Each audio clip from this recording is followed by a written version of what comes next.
Good night, sweetie. I love you.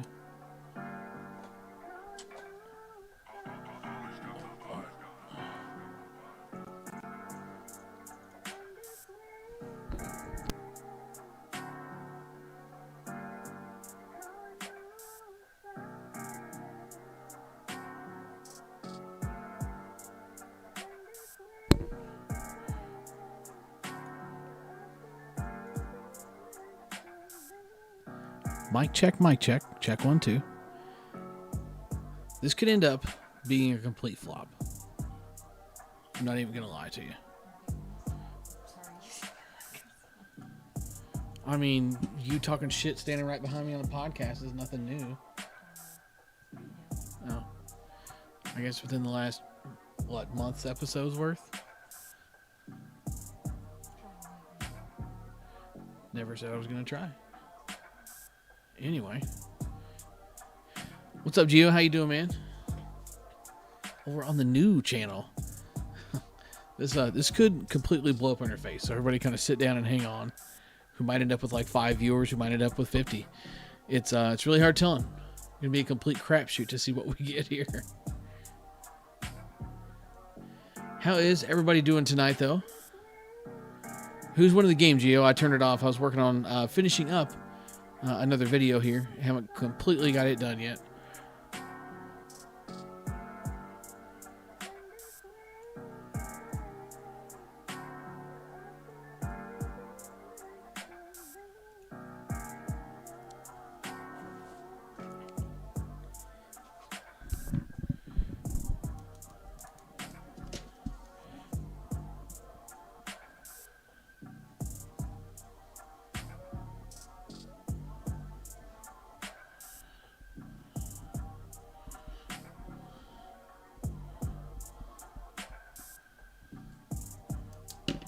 Braves 5-2. Yeah, dude, Braves are red freaking hot, man.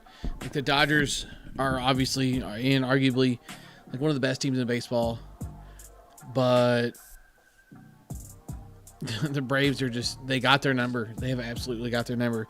Honestly, the Braves shouldn't have lost to them last night, but you know, that's why you play the games, you finish the games, because teams get hot and things like that happen. Jason, what's up, dude? Thanks for coming on over to the second channel. You forgot to turn on the notifications. That's like the first rule.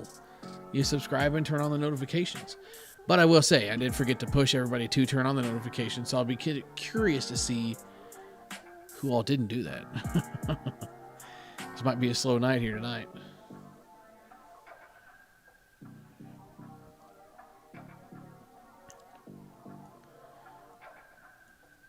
But one thing I do plan on doing is unveiling our next video. I kind of like doing that. I don't know why. I'm kind of a nerd for stuff like that. She says I'm always a nerd. So we'll have the As a Nihilist coming out. I'll post it here and then go live with it afterwards. But that was a lot of fun to swing. That one will also be for sale. We're still fighting the struggle of moving these bats. I'm just gonna start giving them away to just whoever needs one for like a crackhead price. I want them gone. I want them gone so bad.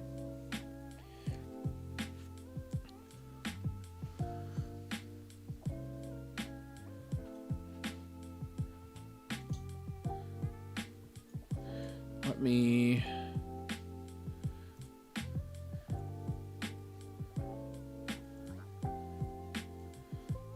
I'm going to post on the other channel and say, hey, don't forget we're on the other channel tonight.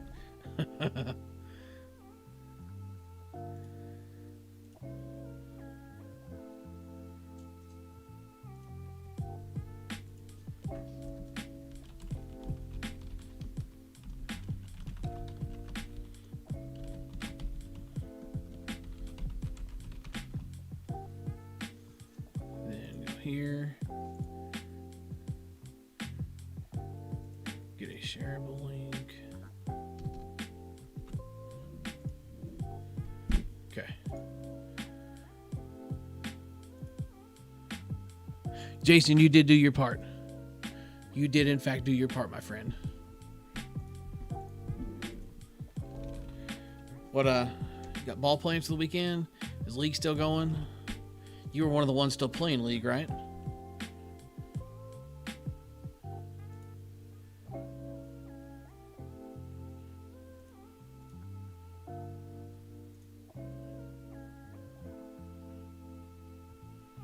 Let's see.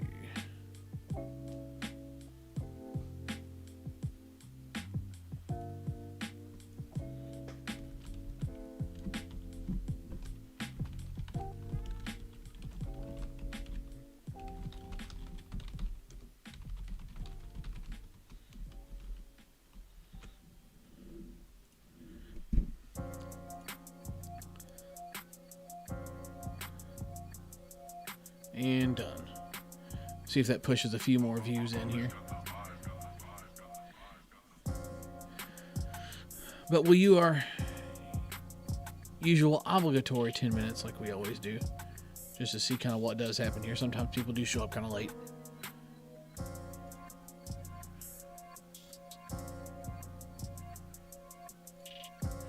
But update on the golf thing. Still an adventure. The bug is still biting, and I'm not sure how I feel about that. But I guess we gotta take it and roll with it, right? We let's see, we went again last Friday, and of course, you know, you have that one good outing, like you're like, oh yeah, you know, this could be a thing. Like I could be you know, a golfer a little bit. And then I have times like when I went out last Friday, I was like, man, this is a disaster.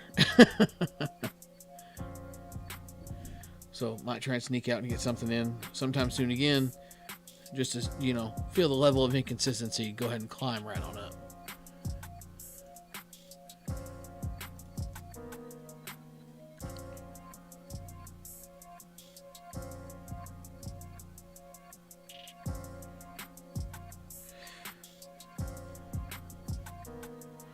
But I do need to work on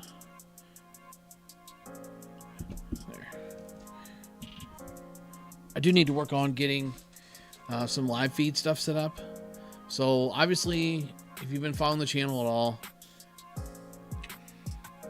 you know, listen to the podcast is mainly where I've talked about that stuff. I am not with the Sonic softball team that posts all the videos on the Facebook pages anymore. We kind of went our separate ways. Those guys are still my friends. Everything is great. Have no ill will against any of them. And, you know, we'd kind of, over the last couple of years, used the Facebook page as an avenue to broadcast the games instead of, you know, because Brett used to always broadcast. It was either Brett or Nick would broadcast the games. And then, you know, it was like, well, we want to watch you play. You know, I'm not friends with that person. I can't find the stream. It was just kind of a nice central location to have all the games was right there on that page. So even after we went our separate ways, like I said, that was my decision. We went to do our own thing. They were doing their own thing. And I let them keep continuing to post the videos because I wanted to watch them. I still want to watch them play. And it was just convenient. Everybody's already there. But I do need to work on getting something for a live stream set up for myself. Looking like I might kind of break off and go my own direction at least a little bit. There's going to be one tournament coming up, even if it's just pickup stuff, you know, it's something for the channel. So there's going to be a pickup tournament. Let's see, I guess, let me pull up the calendar. So let's not, okay, so it's still 3 weeks away. It's not this Saturday, not the next one, but 2 Saturdays away. We'll have an unlimited deal out in O'Fallon, Missouri. So I'm looking forward to that. That'll be fun. I'm not a big like unlimited home run type player. Like, you know, I'm not that hitter. I can hit home runs, yeah, but just to be automatic. I mean, don't get me wrong, it's not like there's, you know, a ton of people up there that are, you know, going automatic either. And there's still guys that are going to play their game too.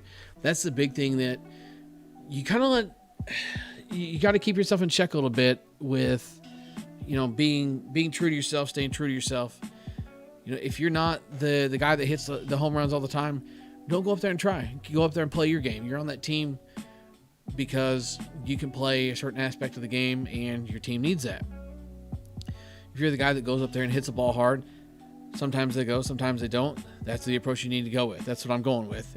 I'm just going to go up there and kind of daddy hack. It'll be, what's the word I want to use? I won't say careless swings, but I don't really have to put a thought into a swing. I don't have to get in the box and say, okay, I got to hit behind this runner, or I got to do this, or I got to do that. Like, I can go up there and just hack.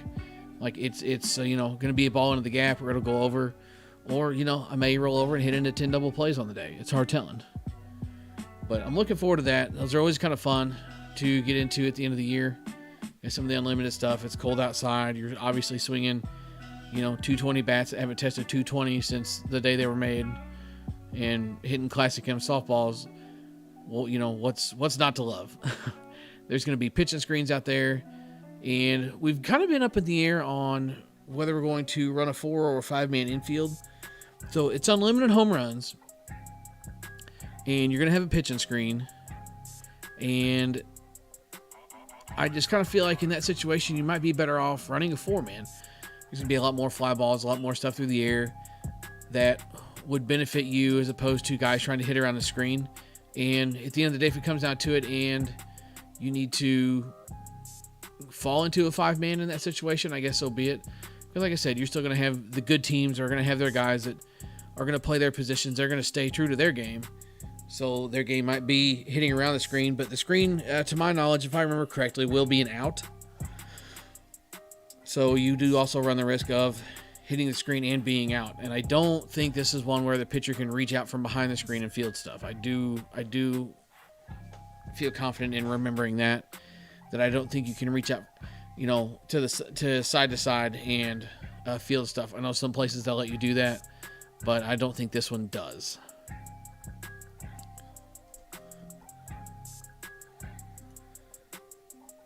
So that'll be a lot of fun. I'm looking forward to that. Matthew Clark says 4-man with a pitching screen would be my pick. And that's what I'm leaning towards too. We've got a couple of universal guys that could get us by in a pinch for a middleman, or, they're outfielders by trade, but they can get us by on the infield as well. So that's kind of like the torn in between thing that we're really trying to figure out. And, it's not like it's, for a bunch of money. It's not a state tournament. It's not anything. It's other than just trying to put yourself in the best position to win is really all it is. Jason says, how's the car? The car's good. I haven't hit anything else yet that I know of. I got to get my headlights adjusted, though. I keep meaning to do that, and I keep forgetting until I get in it when it's dark. Now that I'm on days, I don't drive in the dark anymore. So my headlights are pointing 10 feet in front of my car. It's terrible. So I got to get those adjusted. It's a little bit of an adventure driving at night, especially on some of these old, the country highways and things like that. It's like pucker factor of 1,000 because something's going to jump out of the ditch and you won't see it because your headlights are looking straight into the ground. But it's kind of funny because it'll make you panic because something, the headlights shine on something right before you run over it. It's well, I hope that's not important. So we got to get that fixed. But the car is good. I haven't hit anything else yet. So we're chipping away at that struggle. What's up, Mike? How you doing? Thanks for stopping over and checking out the podcast on the new channel. Jordan Collins, what's up, my man? Starting to get a little bit of a crowd rolling in here now. I do kind of believe that maybe I should have mentioned, hey, turn on your notifications and that kind of thing. I didn't really put much thought into that until it was too late.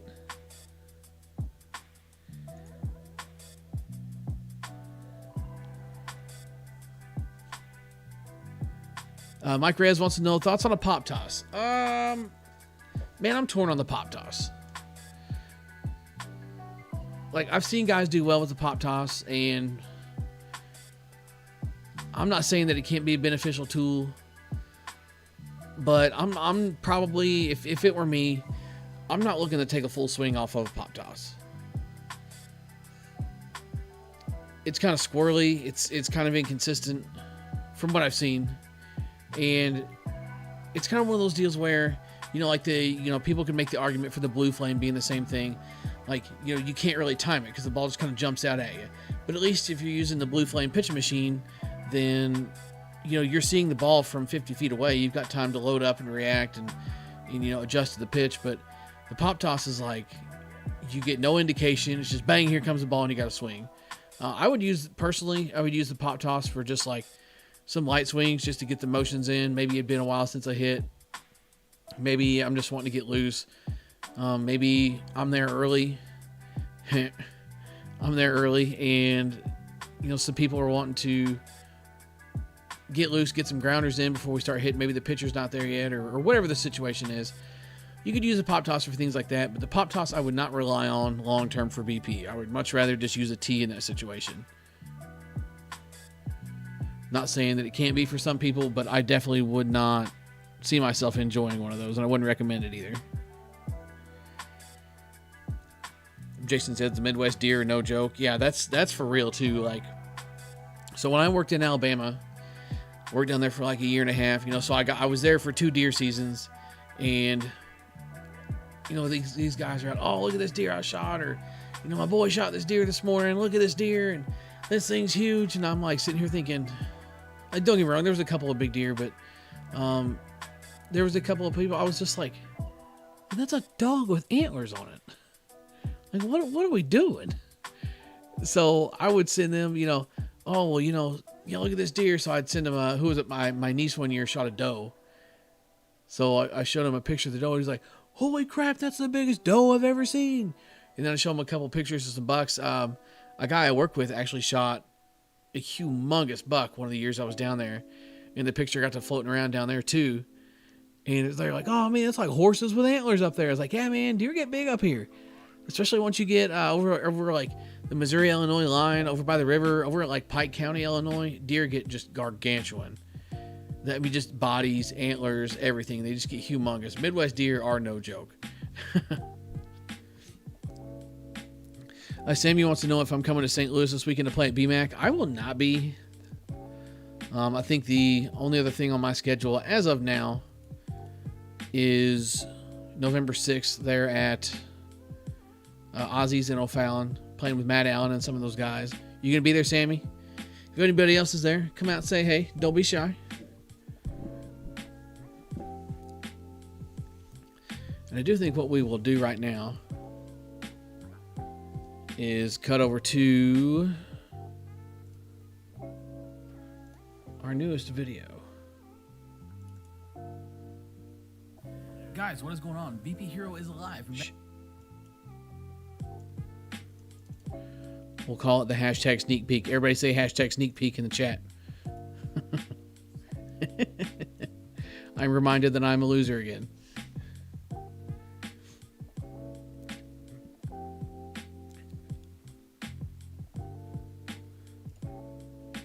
So let's pause this music. Oh goodness. Y'all don't want to see that. You want to see this. Guys, what is going on? BP Hero is alive and back at you. Been off the grid for a minute. Sometimes you just need a little time to get away. But now that that's over with, we're getting back into the reviews. And what we've got here today is the DeMarini Dale Brungart Nihilist. Big thanks to Headbanger Sports for the great price on this, so we could get a chance to check it out for you guys. You can try code BP Hero on anything $270 or more on the Headbanger. Audio sound okay, guys? Too loud, too quiet? And I'll see if I can help you out. What's the better pricing? The field we're on here today is the usual field you're used to seeing. It's basically 290 all the way around. We're hitting our mix of ASA 52300 Evil balls and Evil BP 52 pluses. And that's all we did hit with this thing because this bat is only approved for ASA play. And we did get about 50 to 75 on it just to kind of get it loosened up before we got our review started here. I know. It's not brand new out of the wrapper when we're getting started, but it's pretty fresh. This particular bat is a 27.5. And weighting wise, I felt like this thing did feel pretty good. Sometimes the DeMarinis can run a little bit light, but this 27.5 felt right on the money. It is considered an inloaded design, and usually the Brungarts feature a little bit more inload than just a typical inloaded DeMarini would. And I'm going to tell you, this thing had some junk in the trunk. But I'm going to tell you now, this thing absolutely dumps on the ball. It's not going to be like a control bat kind of guy. If you're a control guy, you're probably going to want to try and look for something a little bit different. This bat is going to be for our ASA power hitters. This thing has got a lot of inload, and it can hit the crap out of the ball and hit them a long ways with a fairly minimal effort, in my opinion. This is a really good, pure distance bat for you ASA guys. The barrel did start out kind of tight and had a little bit of a weird feel to it. But like once we got our 50 to 75 on it and then started beating on this thing just a little bit more here in the swings that you're seeing, it went from this thing isn't too bad to really good, really fast. The sound was really good. The feel was pretty decent. It still had a little bit of an off feel to it, you might say. Usually the Nihilist stuff of years past has done a really good job of like giving you a little bit of feedback to let you know how you're hitting the ball. This thing was super soft, but the sweet spot was gargantuan. That's one thing I'll give this thing, is you couldn't hardly mess with it. And that's something that is really good, in my opinion. If you're going to swing something that's a little bit heavier, that's going to possibly tax your swing a little bit with that big end load, you're going to need something that is still a little bit forgiving, because you're not going to get it through the zone all the way every time. This bat does feature an alloy handle, and it did have a pretty rigid feel to it. Between the alloy handle and the 12-inch barrel that this bat featured, I was impressed that we didn't get a lot of bad feedback. So forgiveness definitely was a big factor with this one as well. With some of the tech specs out of the way, let's head over to the labs, and then we'll go back to the field and tell you what we thought of this thing.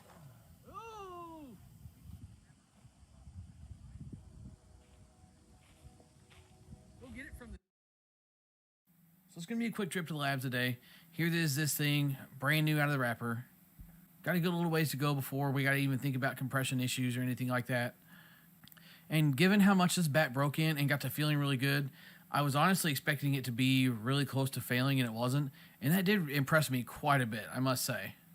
So that doesn't mean go out and beat on a bunch of 44s and stuff like that with it, but it is nice to know that you can put some rounds of BP on this thing with 52s, and you're not going to have to worry about it failing at least any time in the near future. And on a scale, this thing came in at 27.5, right on the money. With this stuff out of the way, back to the field.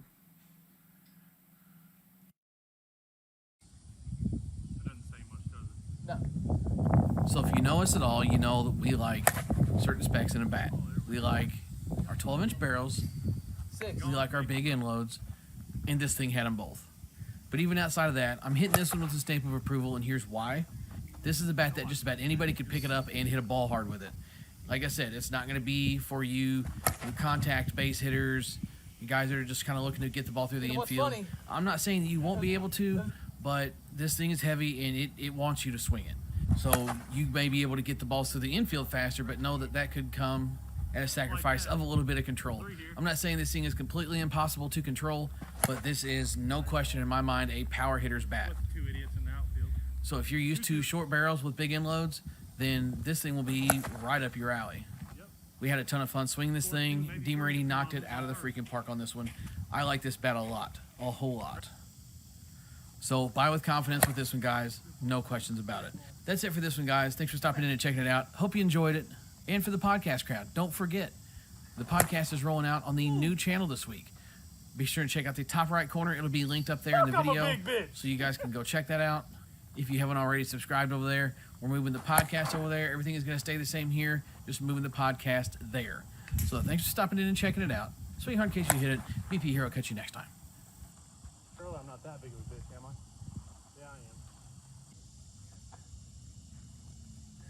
am. Like that ball? Didn't stand a chance. Forget about it.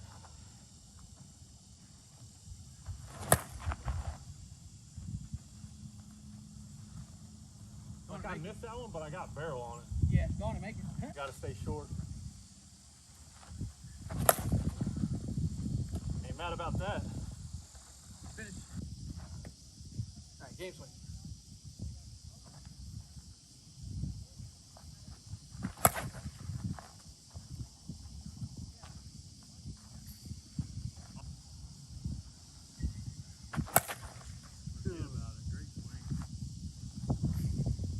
This thing feels fucking incredible. We need to talk about that though. Right.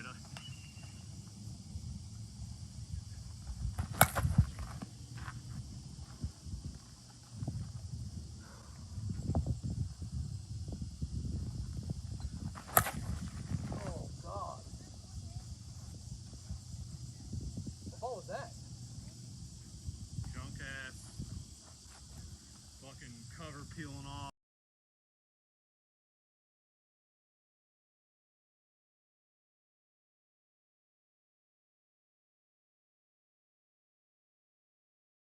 All right, so there you go. We're back. Not going to make you sit there and just watch us wail on a bat like a couple of ogres. That review will be posted very shortly after this podcast is over with. And congratulations to my man Mike for getting him a bat. It's kind of funny. He said he's going to go ahead and buy that thing. So originally he and I had hashed out a deal. Stuff came up. And it was going to take me a little bit longer to get it done than I wanted anyway, so it kind of worked out. But I'm tired of looking at these bats. I'm ready to sell whatever I can for really cheap. But this thing was a lot of fun. Like I said in the video, you got to be the guy that wants to just beat the cover off the ball to swing this thing. And I'm not saying that, the control guys, the base hit guys, the guys that hit like 3 home runs a year can't swing this. Because I'm going to tell you something, if they can figure out how to manage it, maneuver it, or maybe they can just pick it up and go right to town with it, they'll be scaring infielders in no time. I really did enjoy this stick. I got to turn this music back down. Okay. See, I really did enjoy this bat. It was a lot of fun to swing. So one thing I do want to discuss, I don't know if you're from the Midwest, I'm sure you did see some of what went down at the Boom Brew tournament, which is basically just a great big U-Trip tournament in Kansas City. I know there was complaints about prize packages, given the amount of money that the tournament pulled in. I want to say, what was it? Somebody told me it was like over 400 a team. And given the amount of teams they had, there was a very, very substantial amount of money made just from entry fees from the tournaments. And teams felt that there was lackluster prizes given in return. I feel like there's a couple different ways you can dice this situation. Your first one, and the most obvious and asshole answer, is you want a better prize? Finish better in the tournament. The more practical and logical answer is I do personally feel like in this situation here, you're probably paying umpires better than they would be making normally, because basically the tournament runs through the entire night Friday and the entire night Saturday, and it can be cold, it can be windy, there's a lot of people, there's a lot of crap to deal with. So I would maybe take a shot in the dark and speculate to say that umpires did make a little bit of extra money, and also stop and think, how many different complexes was that tournament was held at? I want to say, somebody told me, was it 6? 6 different complexes from Friday until basically Friday night all the way through to Sunday. You rented that many complexes. They're yours to do whatever you want with for that amount of time. That's going to cost you some money. I mean, I'm not going to sit here and crush numbers, because I feel like that's just kind of a bad look to, kind of put out there. The U-Trip directors made this off this tournament, because there's money that goes back into insurance. There's money that goes into a lot of other things before anybody even thinks about putting a dime in their pockets. But you're talking close to 6 figures, more than 6 figures probably, got pulled in from entry fees from this tournament. And I would venture to guess that it would probably cost you a good 30, maybe 40,000 for your umpires, for your prizes, for everything else, for renting entire complexes for the entire weekend. And that's not to mention the things that go unnoticed or things that I don't know about. Then you got insurance on every single team and every single player there. That's not factored into that number either. So yes, there is obviously money made. You can't say there's not. You're naive to say that there's not money made and somebody didn't hit good. on a payday there. But I saw a couple different complaints on Facebook. Guys saying, all they got was a koozie. There's 40-something teams in a division, and, all you got was a koozie that said Boo and Brew on it for third place in co-ed. I mean, how many times have you been to a tournament and gotten nothing for tournaments with the same amount of teams and gotten third place and gotten nothing? I mean, I'm not, no, don't get me wrong. I'm not going to sit here and say that's happened to me 100 times over. But I've been to teams with been to tournaments with plenty of teams, close to that number, maybe even more. And all you get is a pat on the ass on the way out if you take second place. So you could play you're being greedy card a little bit, maybe. Or, you could just let the situation be what it is. It's not like anybody running that tournament is going to turn around and say, you know what, you're right. You guys deserve bats instead of koozies. Head on over to puresports.com. Head on over to Mikan. Head on over to Easton. And just pick yourself out a bat. They're not going to do that. So I'll have their back on that to a certain standpoint. But another story caught my attention that kind of blows my mind a little bit. And just from what I kind of put together from reading on Facebook from a few different posts, this gentleman, I guess you might call it his bucket list, has a goal of his, which I think is really cool. I think is really, really cool. Jason 160, and it's yours.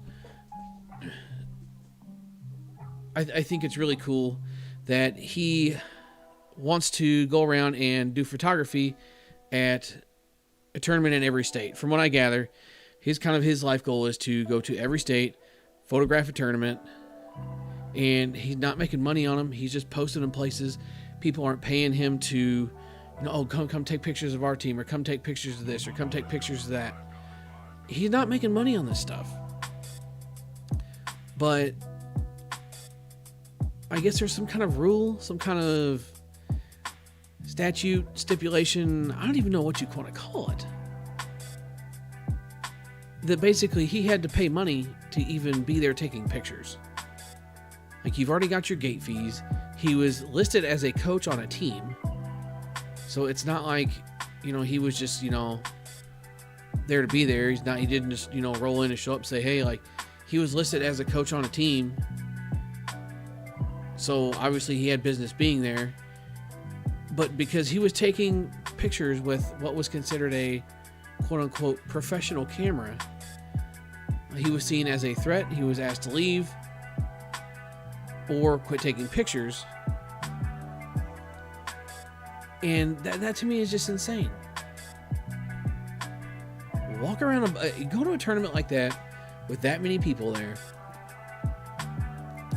Walk around the ballpark and look at how many people have their phone out taking videos.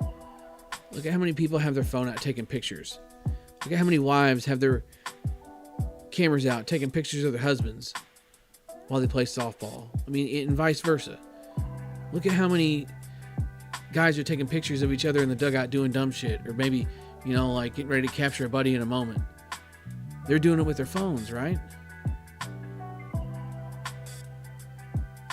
But because this man decides to go out and spend his hard-earned money on a camera, he is deemed a professional and has to pay $500.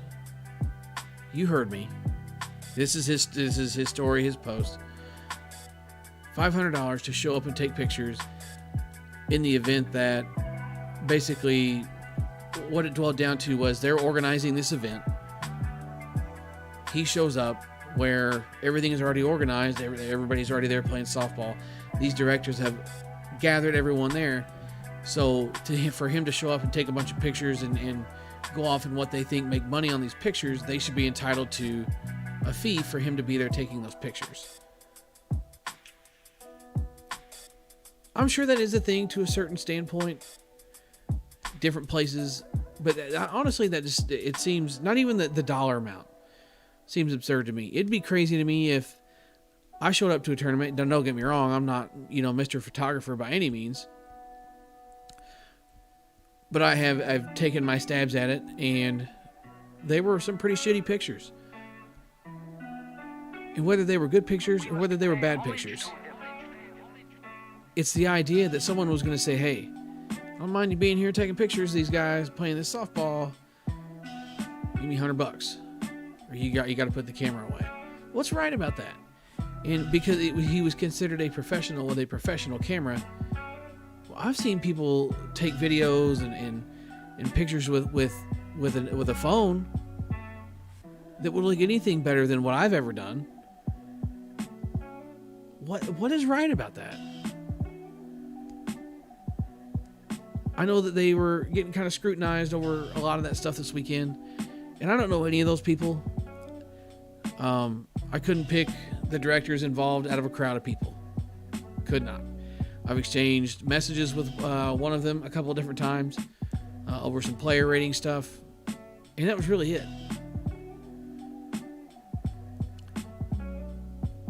But to get off and say, hey, you're here taking pictures with your $400 Sony camera, you got to go. Look at how many cameras are on all the fences around you. So many people there live broadcasting games. I mean, what about that?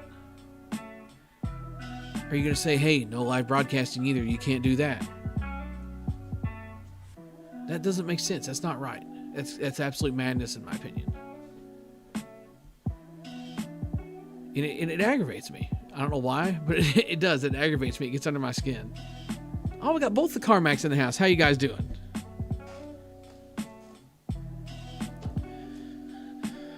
But that's my takeaway from that whole situation for those that did see it. It's hard not to weigh in on stuff like that sometimes. Just from the standpoint of like I said, like I can see things. I feel like most of the time I can do a pretty good job of seeing both sides of the spectrum. I can see the side of the spectrum that says, hey, look, I put a lot of time and effort into getting all these people here. You're going to go out and take these pictures. Like, how are we supposed to know that this man doesn't sell these pictures? Or this man wasn't going to sell a picture or two or whatever else? We don't know that. But from what I gather, a lot of people knew who this man was. And kind of knew that's what he was there for. And again, it's the honor system thing. But at the end of the day, still, you're walking around a ballpark. You've already paid a gate fee to get in. And now you get your phone out to take a picture and you're good. But you're standing right next to a guy with a $400 camera. And that's a cheap camera. A $400 camera is a cheap camera to be doing like, professional photography stuff. But professional photography, I will say real quick, professional photography is the photographer, not the camera. Just the same as a hitter, no matter what bat they've got in their hands. A professional photographer is a professional photographer, whether he's using a phone or a $400 camera or a $1,000 camera. But you already paid your gate fee. Dude, that's wild. That's absolutely wild. Troy Strong in the house. What's up, my man?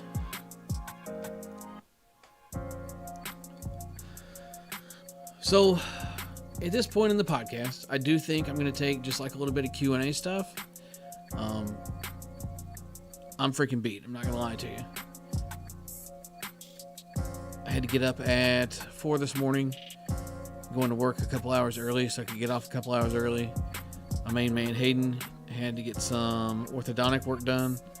And my mother is on vacation at Outer Banks. Thanks for inviting us, Mom. So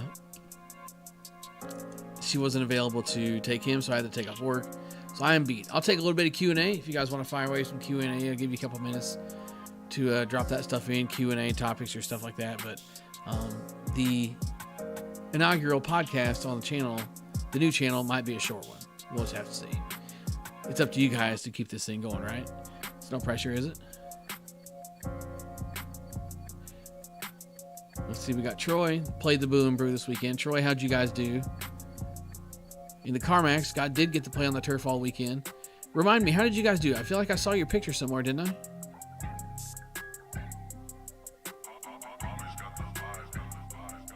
Chris, I have not swung the U-Trip Protons yet. Something about golf, I don't know. Jordan firing away on me with the same thing. No, I haven't swung the Protons yet. I swung the senior one. It is bananas. But I have not swung the U-Trip and the Inload that have been sent to me. Other than just like minimally, like I wouldn't consider swinging. I haven't put like rounds of BP on them. If you guys are still hitting and doing your things, if you guys are still hitting and doing your thing, even with the off season kind of rolling up here, I can drop one off for you. They're 27s, but I can drop one off at the Carpet Shack. Yeah, that's right. Okay, Carly. Yeah. So I saw your post, and that's kind of what some of the prizes. I do remember that now that you say that. So you win the women's upper, and you won a belt and a fake chain and an $8 ring. That's wild.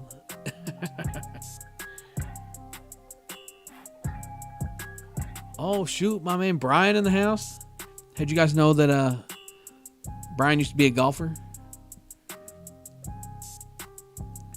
Spencer, yeah, Troy hits bombs now. Troy come out one time earlier this summer, and he said, hey man, I think he was just coming to hang out, or maybe he was coming to say hey. Honestly, I can't remember what he stopped by for. We were out there hitting. And he says, hey, do you mind throwing me like 5 pitches? He says, I'll even go pick him up. It's like, yeah, no big deal. I throw him 5 pitches, and 3 of them like bang the fence, and then he hits one over. Like, man, like, who is this guy? Who is this guy? Trying to tell me he can't hit home runs. Oh, they're taking 5 swings with a 240 bat, hitting balls out. My man Troy, you're out of control. Oh, and by the way, thanks for stopping in, Spencer.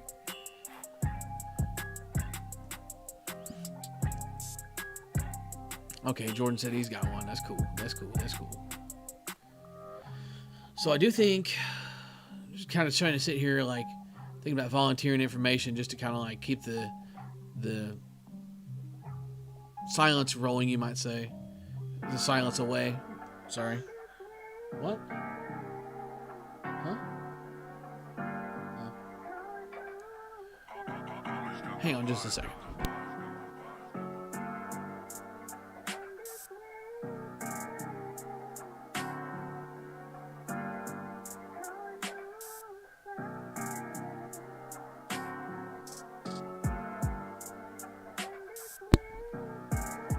All right, I'm back. Yeah, Troy definitely could be the pitcher. Pitcher out here throwing biscuits. Second place got beanies. That's better than... Yeah, maybe you guys should have traded then. I give you guys the option. Do you want the fake ring and the fake chain? That means like, what's that got to do with Boom Brew anyway? Damn, that's tough. But I do think I'm going to wrap things up a little bit early this year when it comes to the reviews and stuff, and take like maybe a month or 2 off. I know, there's just a big absence in the content, but I've got a ton of content filmed that I just need to sit down and put the time into editing. So I think I'm going to get caught up with a couple other things. There's still like 1 or 2 bats I want to swing, and I'm just going to shut it down. I'm not going to like quit hitting and everything, but sometimes it'd be nice to show up and hit and not be on a content grind. Sometimes it would be nice to like not be obligated to show up and go hit all the time, just to try and stay caught up. I still enjoy this, don't get me wrong when I say that, but like there are times where I feel like the obligation to like kind of keep the ball rolling, kind of stay ahead of things. And I get myself into this, I kind of paint myself into a corner is kind of the term that I use, where I'll get a bunch of content filmed, and then just won't post it. I get so consumed in filming content that I won't go out and edit and post the content. But I've got a ton of stuff banked up, and I think that downtime will give me time to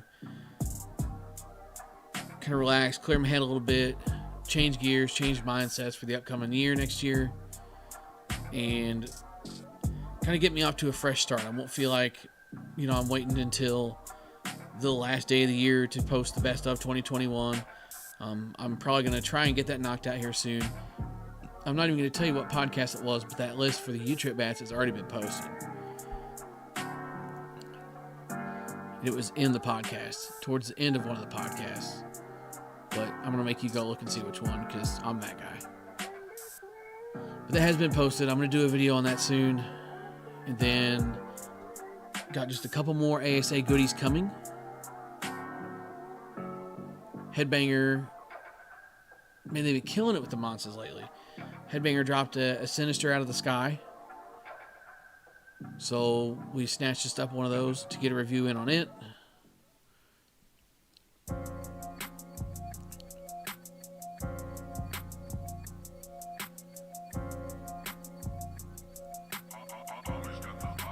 Gio, you playing on the 6 with us? Awesome. Can't wait, dude.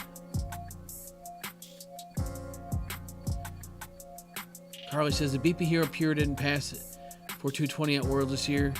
Was able to swing it at Boo and Brew and actually hit one out. Dang. My girl Carly out here smashing softballs. The Pures are good, man. The Pures are really good. I'm trying to think. I think all I've got left. I think you guys got a 25, right? I think I got a 26 laying around here maybe somewhere. I'll have to look and see what I got. Spencer says, while we're on the topic, do I think the Boo and Brew is getting too big with divisions at different complexes? It isn't the same feel if you ask me. So I'm going to be 100% transparent here. I've never played the Boo and Brew, not once. And half the reason is this does not sound fun to me. Like, it's something about like being in an all-nighter tournament. Like, you kind of show up expecting to play through the night. And obviously you're expecting to play through the night showing up to the Boom Brew now. But it's just different. Like you said, if it was a deal where you've got a menagerie of teams gathered up at a ballpark and there's something going on all the time, all the way through the night, maybe you got me. Because what if it started Friday night and ran through Friday night and into Saturday and ended like Saturday afternoon or something? But I mean, literally, people show up at the ballpark at 4 o'clock on Friday and the ballpark is not empty until Sunday night. That just does not sound fun. That sounds miserable. And being brutally honest, I kind of feel like that's the same issue that Home Runs for Heroes is running into. Like, at a certain point, like, I understand that tournament is a fundraiser and everything else, but you got to draw the line. Like, I know this year didn't have a big turnout. I know that there's been the struggle for competitive and rec teams and this, that, and whatever else. But bottom line is they just didn't have much of a turnout. I think half of that is because it's been in Jefferson City, and I don't know the details behind that.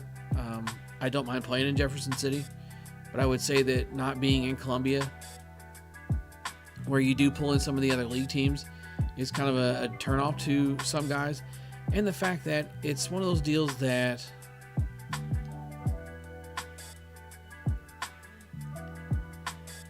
I'm getting there. It's one of those deals that, like, you just know you're going to fall behind. You just know you're going to fall behind. Like, we played men's this year, played the men's rec. Well, I guess men's and rec and comp were mixed together. And even the beer league. So you had the beer league that started on Friday. Somebody told me the championship for the men's beer league was supposed to be at like 11 o'clock or noon, and it didn't get done until like 4 or 5 in the afternoon. So that tournament's 6 hours behind. And then you got those games pushing behind basically we're going to say the men's rec, because there was no comp. It's all mixed together. So we're going to say the men's rec. So you've got that pushing behind game times everywhere else. And then you got rain delays penciled in there too. They've been really unlucky with the weather in the last few years. So that is kind of a bummer. I do hate that for them in that regard. And I commend them greatly for just saying, look, we got to call it. This year they called it. They actually canceled the rest of the bracket so they could pick up with co-ed on Sunday and get it started on time and try and keep the day on time. Because it's tough too. Like if you're playing if you're playing the rec, whatever you want to call it, you're playing men's. And you have a good day. This has happened to us several different times. You're playing men's, you have a good day. And when did we get home? We got home one year at a little over 4 in the morning, a little past 4 in the morning. We had to be back in Columbia. I live about 40 minutes from the field. We had to be back in Columbia by 8 in the morning to play co-ed. And it's because stuff got pushed behind.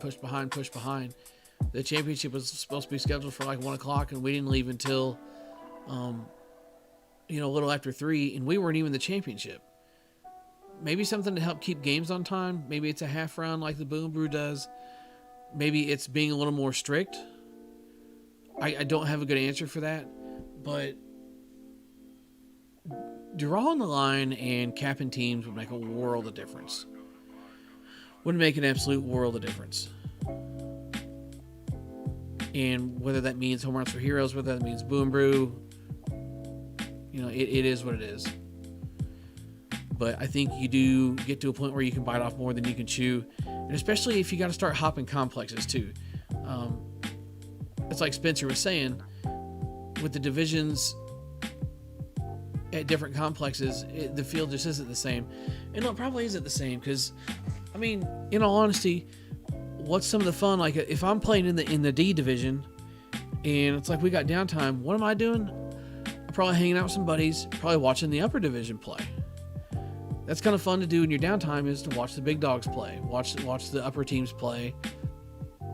Maybe you got friends on those teams. Maybe you guys enjoy watching those games. Maybe you want to sit down and learn something.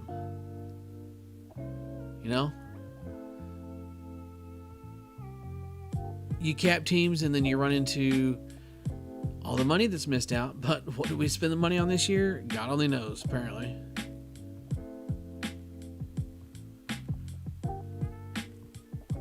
What's my thoughts on Rodgers owning the Bears? I hope Rodgers stubs his toe on his coffee table in the morning. That's all I've got to say about that.